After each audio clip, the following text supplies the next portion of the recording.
अशोक देशमाने व त्यांची पत्नी अर्चना तरुण जोडपे जीवनातील सर्वसाधारण भौतिक सुखांचा त्याग करून शहरातील वास्तव्य सोडून गरीब शेतकऱ्यांच्या मुलांसाठी निवडलेले हे सेवाभावी आयुष्य। आचार्य अत्रेकट्टा ठाणे यांनी त्यांचा केलेला सत्कार व त्यांना केलेले आर्थिक सहाय्य। असे जगावे आव्हानांचे छाताडावर लेवून अत्तर आणि नजर रोखुनी नजरेमध्ये आयुष्याला द्यावे उत्तर। तर ह्याच पथावरून चालणारा आणि आत्महत्याग्रस्त शेतकऱ्यांच्या कुटुंबातील मुलांसाठी त्याच्या शिक्षणासाठी काम करणारा आणि त्यासाठी आपली लाखांची नोकरी व लाट मारणारा असा एक विलक्षण अशोक देशमाने याची ओळख त्याला मी ठेवली आहे। अशोकचा जन्म मराठवाड्याच्या परभणी जिल्ह्यातल्या एका छोट्याशा गावातला। त्याने लहानपणी आपल्यापेक्षा लहान मुलांना शेतकऱ्यांच्या शिकवायला सुरुवात केली आणि 12वीत असताना त्याची डॉक्टर प्रकाश बाबा आमटे यांच्याशी गाठ पडली आणि तेव्हा काहीतरी करायचं या शेतकऱ्यांच्या मुलाच्या शिक्षणासाठी हा निश्चय त्याचा पक्का झाला। त्यांनी बॅचलर इन कॉम्प्युटर सायन्सची पहिली आणि नंतर मास्टर इन कॉम्प्युटर सायन्सची डिग्री 2015 साली त्याच्या नोकरीची 5 वर्ष पूर्ण झाली। तर तेव्हा 5 वर्षात त्याच्याकडे पुण्यामध्ये राहायला जागा आणि गाडी घेता येईल एवढे पैसे साठले होते। अशोकजी गावी आपल्या पगारातील पैसे पाठवतच होते, त्यांचे छान चालले होते। पण जेव्हा ते 2015च्या दिवाळीत गावी गेले त्यावेळी गावामध्ये भयानक दुष्काळ पडला होता। शेतकऱ्यांनी आत्महत्या केल्या होत्या। वैफल्यग्रस्त वातावरण बघून त्यांनी निश्चय केला की नोकरी सोडून या गावातील मुलांसाठी काहीतरी करायला हवे। लहानपणापासूनच अशोकजींना गावातील शेतकऱ्यांची परिस्थिती, गरीब मुलांचे शिक्षण याविषयी कळकळ होती। त्यांनी तेव्हा केलेल्या कवितांमधून हे आपल्याला दिसून येते। जेव्हा त्यांनी हे कार्य हाती घेतले तेव्हा त्यांनी पहिल्यांदा 16-17 मुलांना शिकवायला सुरुवात केली। त्या मुलांना स्नेहवनमध्ये कसे शिकवले, त्यांची संख्या कशी वाढवली हे आपल्याला त्यांच्या तोंडून कळेलच। त्यांची सहचारिणी अर्चना यांचाही यामध्ये मोलाचा सहभाग आहे। अर्चनाने अशोकजींची स्वप्ने आपली मानून वयाच्या 20व्या वर्षी जेव्हा अशोकजी 25 वर्षांचे होते त्यांना पूर्ण साथ दिली। आता जवळपास 55 मुले स्नेहवनमध्ये जमली आहेत। त्यांचे जेवणखाण, त्यांची तब्येत, सर्व काळजी अर्चना एकट्या सांभाळतात। अशोकजींचा हा परिचय संपदाताईंनी खूप छान शब्दांमध्ये व्यक्त केला आणि त्यांची पत्नी अर्चना हिचेही खूप कौतुक केले। तेव्हा मी त्या माऊलीला आज आली नाही, मी इकडे बघायला पाहिजे म्हणून त्या माऊलीला मी इथूनच नमस्कार करते आणि माझी ओळख संपवते। धन्यवाद।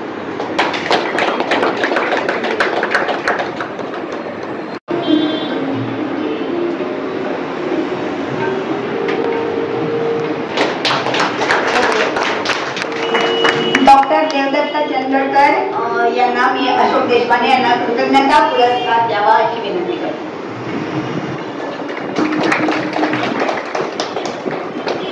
आमच्या मनामध्ये एक गोष्ट होती की ज्या गोष्टी आपल्याला मिळाल्या नाही किंवा ज्या गोष्टी चांगल्या घरच्या मुलांना मिळतात त्या सगळ्या गोष्टी आपण इतर मुलांना द्यायच्या। सर्व मुलांना एका छताखाली आणून उत्तमोत्तम गुणवत्तांनी परिपूर्ण करण्याचा हा धाडसी निर्णय अशोकजींनी घेतला आणि सफलही करून दाखवला।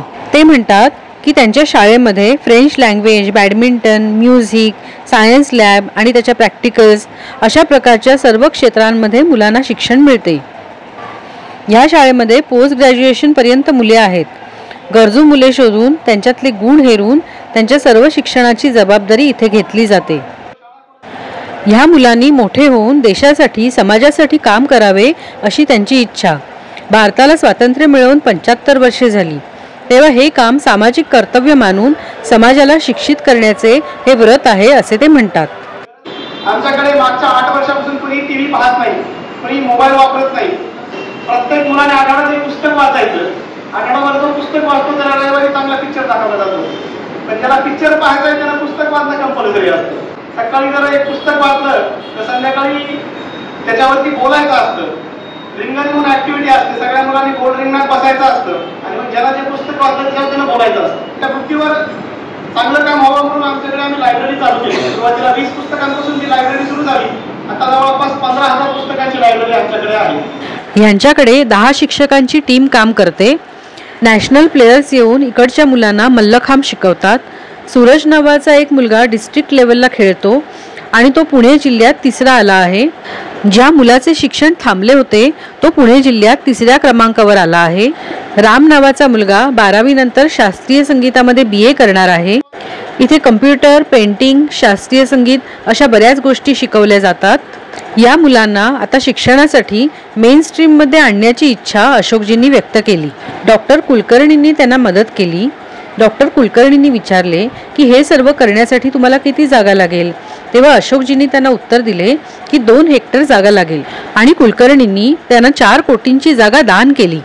श्रीकांत नावाचा मुलगा जो 7वी मध्ये त्याचं शिक्षण थांबलं होतं तो आज BCA करतोय. तो आता 10 आउट ऑफ 9.8 CGPA त्याचा येतो आणि तो आता युनिव्हर्सिटीमध्ये स्टॅटमध्ये टॉप आला. आम्हाला मुलांना फक्त जॉब ओरिएंटेड एज्युकेशन द्यायचं नाही तर त्यांना एंटरप्रेन्योरशिपचं शिक्षण द्यायचं जेणेकरून ग्रामीण भागातून आल्यानंतर त्यांनी स्वतःचे स्टार्टअप चालू करावे, 4 लोकांना काम द्यावं आणि अजून मातृभूमीची चांगली सेवा करावी असं आम्हाला वाटतं. 2019 मध्ये त्यांना जागा मिळाली पण आजूबाजूला 4 किलोमीटरपर्यंत कुठचेही घर नव्हते. चांगल्या कामाला आपली लोक नक्कीच मदत करतात असा सकारात्मक दृष्टिकोन त्यांच्याकडे होता. तिथे दूध, पाणी, रस्ते, इलेक्ट्रिसिटी, गॅस काहीच नव्हते. त्यांनी तिथे एक पत्र्याचे घर बांधले. वर्षभर लाईट, दूध व पाण्याशिवाय काढले. 50 जणांचा स्वयंपाक त्यांची बायको चुलीवर एकटी करायची. आता त्यांच्याकडे 15 ते 20 नीरगाई आहेत. मुलांना व्यवस्थित खाणे दिले जाते. आता त्यांची मुले 5000 लिटर गॅस तिथेच बनवतात. बायोगॅसने स्वयंपाक बनवला जातो. 200-300 झाडंही तिथे लावली आहेत. 0 carbon wastage, global warming, eco friendly living यावर इथे काम करतात. सोलार गॅसवर इथे प्रकल्प चालतात. इथे कॉमन किचन असते आणि जवळपास 65 लोक एकत्र जेवतात. कोणाचीही भांडणे होत नाहीत. इथे 8 प्रकारच्या लॅब्स आहेत. डॉक्टर रघुनाथ माशेलकर यांच्या हस्ते 100 मुलांच्या हॉस्टेलचे उद्घाटन झाले. माशेलकर सायन्स सेंटरही इथे उभे केले आहे. ज्यांनी मुलांना लहानपणापासून विज्ञानाची गोडी लागेल त्यांना प्रॅक्टिकल नॉलेज मिळेल आणि ते देशासाठी काम करतील. त्यांनी तिथे TV, इलेक्ट्रॉनिक सेंटर आणि म्युझिक सेंटर सुद्धा उभे केले आहे. अशोकजी म्हणतात की इथे भारतातील पहिली कंटेनर्स लायब्ररी सुद्धा चालू केली आहे. 2000 इंग्लिश पुस्तकांची एक वेगळी लायब्ररी आहे. एक हात कम्प्युटरवर असावा आणि एक हात मातीमध्ये असावा असं आम्हाला वाटतं. त्यामुळे तंत्रज्ञानाची जोड घ्यायची, त्याबरोबर आपली संस्कृतीही टिकवायची. आधुनिक गुरुकुल पद्धतीने कसं काम करता येईल हे आम्ही तिथे मल्टी टॅलेंटेड आणि मल्टी स्किल मुलं कसे तयार करता येतील हे आम्ही तिथे प्रयत्न करतो. इथे 20 सुईंग मशीनचाही एक प्रोजेक्ट आहे. शिवणकाम शिकवले जाते. गारमेंट इंडस्ट्रीची ओळख करून दिली जाते. इथे शेतकऱ्यांच्या मुलांना शेतीविषयक व इतर जोडधंद्यांचे प्रशिक्षण दिले जाते. बिझनेस करण्याचा माइंडसेटही डेव्हलप केला जातो. आम्ही 5 प्रकारच्या वेगवेगळ्या मशीन घेतल्यात. त्याच्या माध्यमातून तेल कसं काढायचं, मसाला कसे बनवायचे, पापड कसे बनवायचे, डाळ कशी बनवायची आणि त्याचबरोबर तिथे हे सगळं शिकवलं जातं. लहानपणापासून मुलांचा माइंडसेट कसा डेव्हलप व्हावा, रॉ मटेरियल सिलेक्ट करणं असेल, त्याची पॅकेजिंग असेल, त्याची सेलिंग असेल, ह्यासाठी सगळा प्रकल्प मुलं सगळ्या पाहुण्यांना दाखवतात. त्याचबरोबर आम्ही तिथे आता ग्लोबल क्लासरूम नावाचा कन्सेप्ट चालू केला आहे. त्याच्या माध्यमातून बाहेरच्या देशातले लोक येऊन मुलांना शिकवतात. आता आमच्याकडे एक जपानची आणि एक श्रीलंकेची मुलगी आहे जी मुलांना इंग्लिश आणि फ्रेंच शिकवते. पूर्ण आवारामध्ये जवळपास 37 CCTV कॅमेरे आहेत. ते साऊंड प्रूफ आहेत. तिथे बसून आम्हाला कळतं की कोण मुलगा कुठे काय बोलतोय. जंगलामध्ये आजूबाजूला 2 किलोमीटरवर घर नाही पण आमच्याकडे फायबर ऑप्टिक केबल आहे. तिथे आम्हाला जवळपास 10 MBPS ची स्पीड येते आणि कोणी जगातून कोणताही माणूस तिथे ऑनलाईन मुलांशी गप्पा मारू शकतो. आमच्याकडे ज्या गोष्टी घडतात ज्या तुम्ही आता ऐकताय ते तुम्ही अनुभव घेऊ शकता. तुमच्या माध्यमातून तुम्ही स्नेहवनला भेट द्या, आळंदीला माऊलींचे आशीर्वाद घ्यायला या आणि आम्हाला आशीर्वाद द्यायला या. आणि माझं वय आता 34 वर्ष आहे आणि बायकोचं वय आता 26-27 वर्ष आहे. पुढचा खूप काळ अजून काम करायचंय. पांडुरंगाची सेवा म्हणून आम्ही हे करतो. आता सध्या तिथे मुलींचं एक 100 मुलींसाठी आम्ही हॉस्टेल उभं करतोय. त्याच्या माध्यमातून तिथे अजून मुलींच्या शिक्षणासाठी काम करायचंय. तिथे आम्ही आता नॅशनल इन्स्टिट्यूट ऑफ ओपन स्कूलिंगच्या अंतर्गत ओपन स्कूल करणार आहोत. याच्या माध्यमातून तिथे जवळपास 200 मुलांचा पुढच्या 5 वर्षामध्ये प्रकल्प असेल.